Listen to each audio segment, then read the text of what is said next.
Good morning friends. पिछली video हम लोगों ने पॉलिनोमियल का पार्ट 3 किया था, तो आज के इस सेशन हम लोग एक नया topic pair of linear equations के बारे में बात करेंगे। तो आज का टॉपिक है pair of linear equations in two variable. इसका पार्ट 1 हम लोग आज लाए हैं। वीडियो का जो पीडीएफ है वो लिंक के डिस्क्रिप्शन में दिया गया है, आप वहां से डाउनलोड कर सकते हैं एंड प्रैक्टिस कर सकते हैं। शुरू करते हैं। First problem is the number of solutions of the following pair of linear equations. यहाँ पर इक्वेशन दोनों दिया गया है, x plus 2y minus 8 equals and 2x plus 4y equals to 16. No solution, unique solution, infinite many solution और none of। तो पहले ही आप लोगों को इसके बारे में बोल देते हैं कि यहाँ पर a1x plus b1y plus c1 equals to 0 कोई एक इक्वेशन जिसका यहाँ पर दो वेरिएबल है x and y। सिमिलरली और एक इक्वेशन यहाँ पर हो a2x plus b2y plus c2 equals, तब in that case coordinate graph पर तीन केस हो सकता है। ये भी एक स्ट्रेट लाइन का इक्वेशन है, ये भी एक स्ट्रेट लाइन का इक्वेशन। अब इन दोनों इक्वेशन को हम लोग कोऑर्डिनेट ग्राफ पर ड्रॉ करें तो ऐसे दो इक्वेशन कोई एक पर्टिकुलर पॉइंट में कट कर सकता है। अगर ये कोई एक पर्टिकुलर पॉइंट में इंटरसेक्ट करे तो यहाँ पर ये जो पर्टिकुलर पॉइंट है ये यूनिक पॉइंट हो जाएगा। और कोऑर्डिनेट ग्राफ पर ऐसा भी हो सकता है कि कोई दो लाइन एक दूसरे के साथ पैरेलल हो सकता है। अगर पैरेलल हो जाए तो आप लोग यहाँ से देख सकते हैं ये कभी भी एक दूसरे को कोई एक पॉइंट में कट और इंटरसेक्ट नहीं करेगा। मतलब इन दैट केस इन दोनों स्ट्रेट लाइन के बीच हम लोग कोई ऐसा पॉइंट नहीं पाएंगे और नो कॉमन सॉल्यूशन हम लोग पाएंगे, क्योंकि ये कोई पर्टिकुलर पॉइंट में इंटरसेक्ट ही नहीं करता। और थर्ड केस ऐसा हो सकता है कि कोई एक लाइन के ऊपर और एक लाइन ऐसे चला गया, तो इन दैट केस आप लोग देख सकते हैं ये जो पॉइंट है ये पॉइंट भी पहले वाले लाइन के ऊपर है एंड सेकेंड लाइन के ऊपर भी है, ये पॉइंट भी है, ये पॉइंट भी है, ये पॉइंट भी है, ऐसे करके इनफाइनाइट मेनी पॉइंट्स यहाँ पर है। तो यहाँ पर हम लोग बोल सकते हैं कि इसका जो सॉल्यूशन है वो इनफाइनाइट मेनी सॉल्यूशन। पहले वाले केस के लिए मैथमेटिकली ये हो जाएगा a1 by a2 not equals to b1 by, मतलब कोई दो सॉल्यूशन ऐसे दिया गया हो जहाँ पर a1 by a2 करे, अगर ये b1 by b2 के समान ना हो तो हम लोग यहाँ से बोल सकते हैं कि ये दोनों पेयर ऑफ स्ट्रेट लाइन जो होंगे वो कोई एक यूनिक पॉइंट में इंटरसेक्ट करेगा। अगर नो कॉमन सॉल्यूशन हो, मतलब ये दोनों स्ट्रेट लाइन एक दूसरे के साथ पैरेलल हो, तो a1 by a2 equal b1 by b2 not equals to c1 by c2। और अगर इनफाइनाइट मेनी सॉल्यूशन तो a1 by a equals to b1 by b2 equals to c1 by c2। अब अगर कोई दो स्ट्रेट लाइन कोई एक particular point और इनफाइनाइट मेनी पॉइंट में कट करे, मतलब इनफाइनाइट मेनी सॉल्यूशन और या यूनिक सॉल्यूशन, तो इन दोनों केस के लिए हम लोग बोलेंगे कंसिस्टेंट। और अगर कोई पर्टिकुलर सॉल्यूशन ना हो तो हम लोग बोलेंगे इनकंसिस्टेंट। तो ये जो थ्योरी है ये थ्योरी को आप लोग याद रखिएगा। अब इसके ऊपर हम लोग क्वेश्चन करने वाले। तो यहाँ पर फर्स्ट क्वेश्चन है, तो यहाँ पर एक पेयर ऑफ क्वेश्चन दिया गया है x plus 2y minus 8 equals to 0 and 2x plus 4y equals to 6। तो इसको हम लोग लिख सकते हैं x plus 2y equals to 8 को इक्वेशन 1 दे देते हैं, और इसको लिख सकते हैं 2x जैसा है वैसा रहने दे प्लस 4y equals to 6 को इक्वेशन 2 दे। तो यहाँ से a1 equals to हो जाएगा पहले वाले x का कोफिशिएंट 1, a2 equals to हो जाएगा इस x का कोफिशिएंट 2, b1 हो जाएगा 2, y का कोफिशिएंट, और b2 हो जाएगा सेकंड वाले इक्वेशन में y का coefficient 4 and c1 is constant term 8, c is constant term. अब a1 by a2 हम लोग करें तो 1 by 2, b1 by b2 करें फिर तभी 2 by 4 that means 1 by 2 and c1 by c2 करें तो 8 by 16, अगर कैंसल आउट हो जाए तो 1 by 2। तो यहाँ से हम लोग देख सकते हैं a1 by a2 equals b1 by b2 equals to c1 by, और अगर ये केस हो दैट मीन्स कोऑर्डिनेट ग्राफ पर कोई एक लाइन ऐसा जाए और या कोई एक लाइन ऐसा जाए तो इसके ऊपर सेकेंड लाइन भी ऐसे सुपर इम्पोज हो जाता है, मतलब फाइनाइट मेनी सॉल्यूशन हम लोग यहाँ से पाएंगे। तो option C is correct. Second question is find the value of k so that the pair of equation x plus 2y equals 5 and 3x plus ky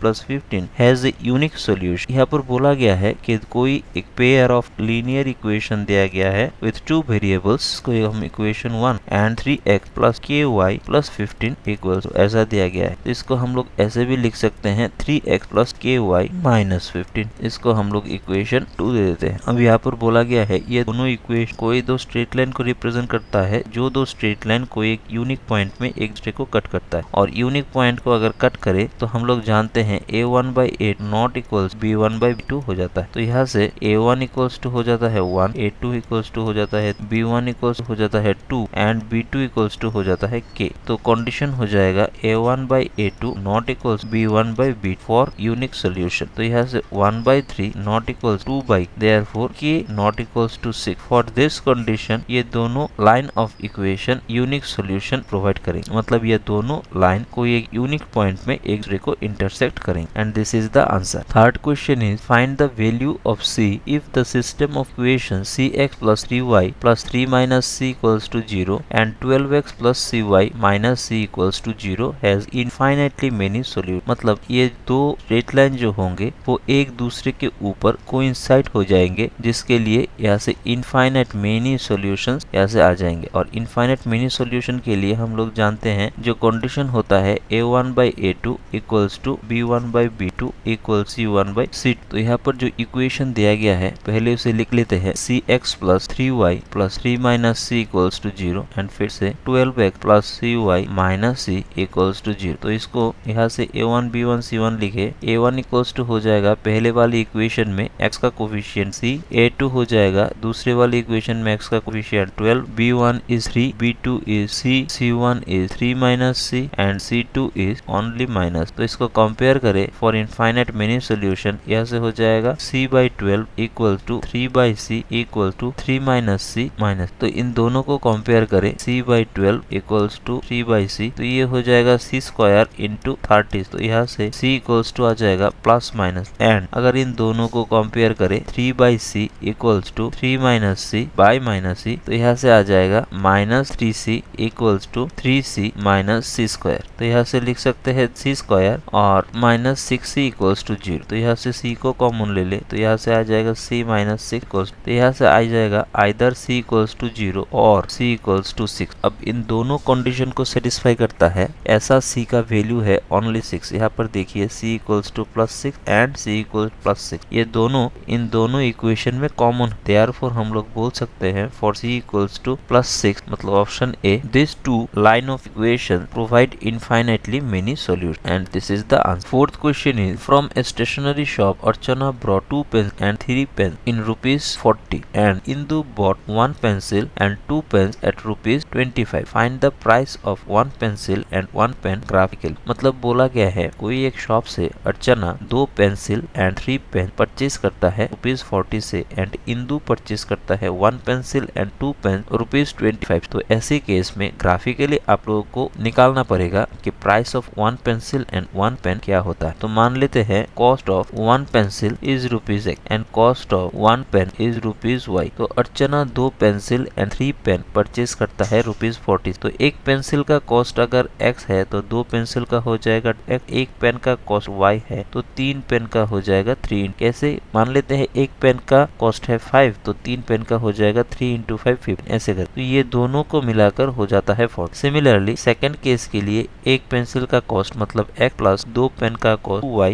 equals to हो जाएगा 20। अब इन दोनों को ग्राफिकली सॉल्व करने के लिए हम लोग ऐसे दो बॉक्स बना लें। ये पहले वाली इक्वेशन के लिए, ये दूसरे वाला इक्वेशन। अब पहले वाले के लिए यहाँ पर x एंड यहाँ पर y, यहाँ पर y की जगह पर 0 पुट करे तो हो जाएगा 2x प्लस 0 इक्वल्स टू 4। तो x इक्वल्स टू हो जाएगा 40/2 मतलब 20 एंड y इक्वल्स टू अगर 10 पुट करे तो 10 × 3 30, 40 माइनस 30 10 एंड उसको 2x से डिवाइड करे तो ये हो जाएगा 5। सिमिलरली सेकेंड वाली इक्वेशन के लिए यहाँ पर x एंड वहाँ पर y, यहाँ पर y की जगह पर हम लोग अगर 5 पुट करें तो यहाँ पर 5 × 2 हो जाएगा 10। अब 25 से 10 को माइनस करे तो हो जाएगा 15 एंड y इक्वल्स टू अगर 10 पुट करे 10 × 2 20, 25 माइनस 20 इक्वल्स टू 5। अब इन दोनों सिचुएशन को हम लोग अगर ग्राफिकली ड्रॉ करें तो पहले केस के लिए आप लोग देख सकते हैं x20 y, यहाँ पर है x20 y and second case के लिए देख सकते हैं x equals to 5 and y equals to 10। तो x इक्वल्स टू 5, 5,10 यहाँ पर एंड ये हो जाएगा 20,0। तो इन दोनों पॉइंट को लाइन के थ्रू ड्रॉ कर दे तो ये लाइन हम लोग पाएंगे। सिमिलरली सेकंड केस के लिए 15,5 यहाँ पर अलोंग x ये 15 एंड y बराबर 5। तो ये हो जाएगा 15,5 एंड 5,10 जो आगे का पॉइंट था वही है। तो इसको अगर ड्रॉ कर दे कोई एक लाइन के द्वारा तो ये ब्लैक वाला लाइन हो जाएगा। इसका इक्वेशन हो जाएगा देयरफॉर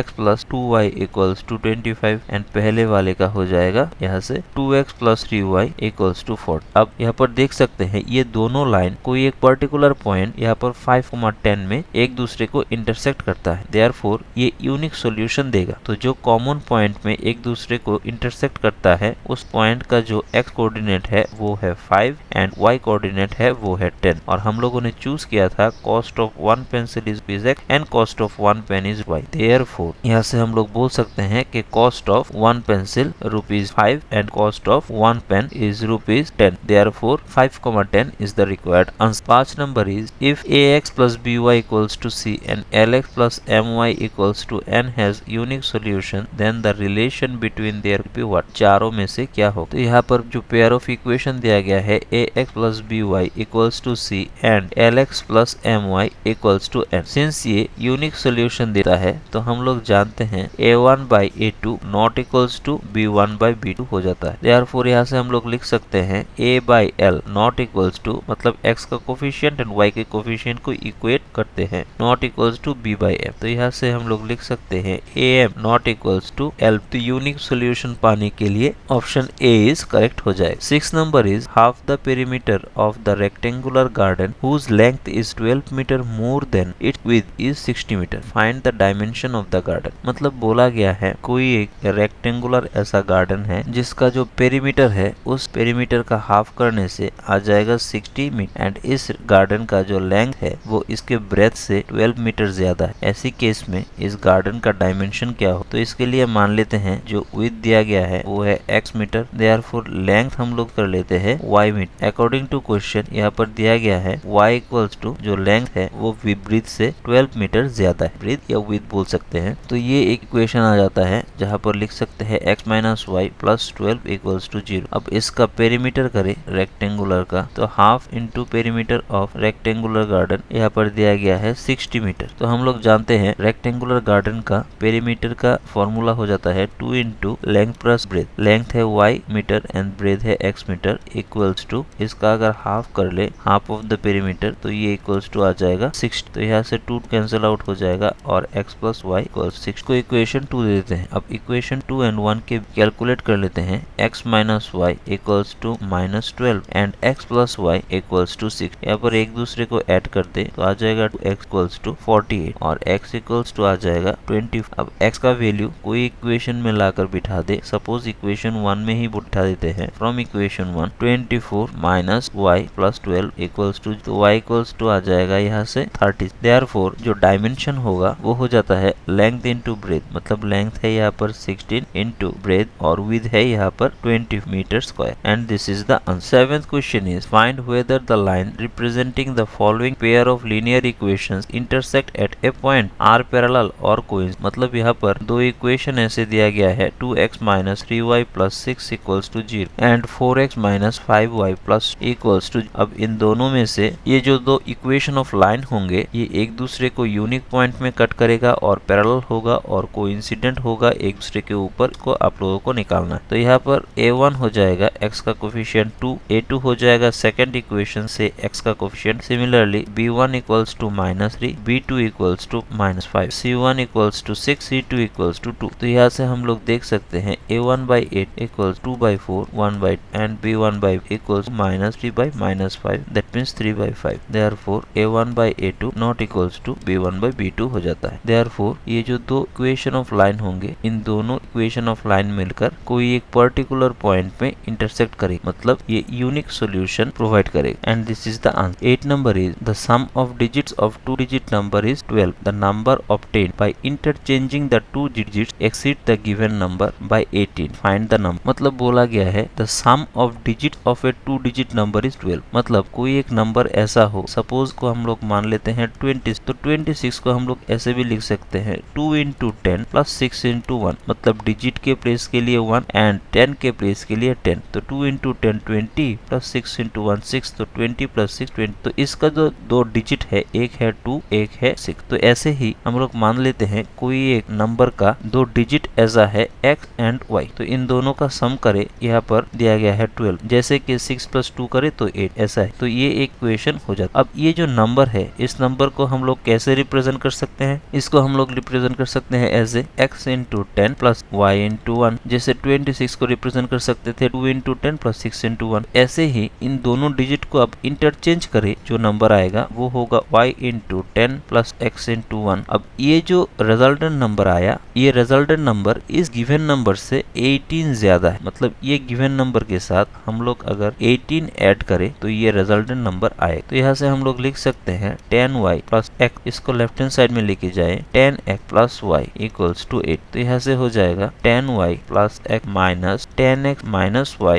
इक्वल्स टू 8। तो यहाँ से फिर से हो जाएगा 9y minus 9x equals to 8 और 9 से डिवाइड करें तो y minus x equals, this is equation 2। अब इन दोनों इक्वेशन को इक्वेट करें तो यहाँ से लिख सकते हैं y plus x equals 12 and y minus x equals to. तो एलिमिनेशन मेथड को यूज करें और प्लस कर दे तो ये दोनों कट जाएगा और 2y इक्वल्स टू 14 और y इक्वल्स टू आ जाएगा 7। अब y का वैल्यू इक्वेशन 2 में पुट कर दे। From equation 2 7 minus x equals और 7 माइनस 2 इक्वल्स टू x, तो x इक्वल्स टू 5। तो जो गिवन नंबर है वो नंबर था ऐसा x into 10 plus y into 1 required number. तो यहाँ से x की प्लेस में 5 इंटू 10 प्लस y की प्लेस में 7 इंटू 1, 5 इंटू 10 50 प्लस 7, तो required number is 57। 9 number is A told B, when I was as old as you are now, then your age was 4 years less than half of my present age. If the sum of the present ages of A and B is 61 years, then what is the B's present 9, 25, 43 and 30? क्या होगा? मतलब question में दिया गया है कि A and B दो person हैं, इन दोनों के एज के बीच यहाँ पर कुछ रिलेशन दिया गया है। तो मान लेते हैं present age of A x years and present age of B y years। Second condition में दिया गया है sum of present ages of A and B is 61 year, मतलब x plus y equals to 61। ये एक इक्वेशन है। And first equation में बोला गया है when I was as old as you are now, then your age was 4 years less than half of my present। तो A का जो प्रेजेंट एज है उसका हाफ से 4 इयर्स लेस होगा जब A का एज B के एज के बराबर। तो इसको लिख सकते हैं B का एज अगर y है तो y माइनस x माइनस, तो यहाँ से कैलकुलेट करें y minus x plus y equals to x by minus, यहाँ से लिख सकते हैं 2y minus x by 2 minus. अब इसको बोथ साइड मल्टीप्लाई कर दे उसे, तो ये हो जाएगा 4y minus 2x x minus 8। तो इसे लिख सकते हैं 4y minus 3x equals to minus 8। अब इक्वेशन 1 को 3 से मल्टीप्लाई करें तो ये हो जाएगा 3x plus 3y plus 61 into 3 करने से 3 एंड 3 6 जा 180 एंड ये आ जाएगा minus 3x plus 4y equals to minus 8। इसको प्लस करें तो ये कट जाएगा and this is 7y and ये हो जाएगा 183 से 8 माइनस विच इज 175। तो इसको 7 से कट करें, 7 2 जा 14 एंड ये 35 तो 25। देयरफॉर y था b का एज और हम लोगों को बोला भी गया था कि b का प्रेजेंट एज क्या हो, देयरफॉर b का present age is 25, that is option is correct. अब 10 नंबर है solve the following system of linear equations graphically and shade the region between the two line and x। तो यहाँ पर जो दो लाइन दिया गया है वो है 3x plus 2y minus 4 equals to 0 and second line दिया गया है 2x minus 3y minus 7 equals to 0। अब इन दोनों के बीच हम ग्राफ के थ्रू निकालने की कोशिश करें तो पहले इक्वेशन से हम लोग यहाँ पर x y एंड दूसरी इक्वेशन को इक्वेशन 2 ऐसे ले ले तो अभी x एंड y। पहले वाली इक्वेशन के लिए y की जगह हम लोग अगर 2 पुट करें तो x इक्वल्स टू आएगा 0 and y equals to -1 put करें तो x इक्वल्स टू आ जाएगा। सेकेंड इक्वेशन में y इक्वल्स टू अगर -1 पुट करें, -1 इंटू -3 प्लस 3 हो जाता है, 2x plus 3 minus 7 equals to हो जाएगा 2x माइनस 4 इक्वल्स टू 0 और x equals two similarly y की जगह पर 1 को पुट करें तो 2x minus 3 minus 7 equals to 0 और यहाँ से x इक्वल्स टू हो जाएगा 5। तो फर्स्ट इक्वेशन से यहाँ से हो जाएगा 0,2 इस प्लेस पर एंड सेकेंड प्लेस पे हो जाएगा 2, माइनस, तो 1 2 एंड 2, -1 आ जाएगा यहाँ। तो इन दोनों को अगर लाइन के थ्रू जुड़ते तो ये ऐसे आ जाएगा एंड सेकेंड टेबल से x2 y इक्वल टू -1, 2, -1 ये भी सेम ही पॉइंट है 2, -1 एंड एक हो जाएगा 5,1, तो 5,1 हो जाएगा यहाँ पर 5,1। अब इसको ऐसे दे तो आप लोग देख सकते हैं ये जो इक्वेशन है ये है 3x plus 2y minus 4 equals to 0 का, ये है 2x minus 3y minus 7 equals to 0 का एंड ये है x। तो इन तीनों के बीच जो बाउंडेड रीजन है वो है ये वाला and this is the shaded region. तो हम लोगों को यही बोला गया है कि शेड द रीजन को ही हम लोगों को शेड करना पड़ेगा and this is the required answer. 11 number है find the value of x and y, जहाँ पर दो इक्वेशन दिया गया है यहाँ पर 5/x-1 plus 1/y-2 equals to and दूसरा दिया गया है 6/x-1 minus 3 by y minus equals to 1। अब यहाँ पर 1 बाई एक्स माइनस 1 को हम लोग p and 1 by y minus 2 को हम लोग q ले ले, तो यहाँ से हम लोग लिख सकते हैं पहले वाले से 5p plus only q equals to 2 and 6p minus 3q equals to 1। इसको हम इक्वेशन 1 इसको इक्वेशन 2 देते हैं। तो पहले वाली इक्वेशन के साथ हम लोग 3 इंटू करके इसको ऐड कर लेंगे इक्वेशन 2 के साथ। तो पहले वाली इक्वेशन के साथ 3 मल्टीप्लाई करते तो हो जाएगा 15p plus 3q equals to 6 and second वाला इक्वेशन जैसा है 6p minus 3q equals to 1। तो यहाँ से प्लस कर ले, 15 प्लस 6 हो जाएगा 21p, ये cancel out and this is 7। तो यहाँ से p इक्वल्स टू आ जाएगा 7 बाई 21, दैट मीन्स 1 बाई। अब p का जो वैल्यू है वो हम लोग पुट कर देते हैं इक्वेशन 1 के ऊपर। तो यहाँ से आ जाएगा 5 इंटू p की जगह 3 प्लस q इक्वल्स टू 2। तो p का जो वैल्यू है वो इक्वेशन 1 में लाकर पुट कर दे, तो यहाँ से आ जाएगा 5 into 1 by 3 plus q equal to 2। तो q इक्वल टू आ जाएगा 2 माइनस 5 बाई 3। यहाँ से कैलकुलेट करे तो इसका वैल्यू आ जाएगा फिर से 1 बाई 3। तो p इक्वल्स टू आ गया था 1 by x minus 1 equal to 1 by 3। यहाँ से रेसिप्रोकल करे तो x माइनस 1 इक्वल टू 3 और x इक्वल्स टू आ जाएगा 4। सिमिलरली q इक्वल्स टू था 1 by y minus 2 equal to 1 by, therefore y minus 2 equal to 3 और y equals to 5। Therefore answer आ जाएगा x equal to 4 and y equals to 5 and this is the required answer. तो ऐसे करके हम लोग आज पेयर ऑफ इक्वेशन से 11 प्रॉब्लम देखे। ये पार्ट 1 था, ऐसे करके पार्ट 2 और 3 भी आएगा। अगर वीडियो अच्छा लगे तो लाइक एंड सब्सक्राइब जरूर कर दीजिएगा। Thank you, good bye.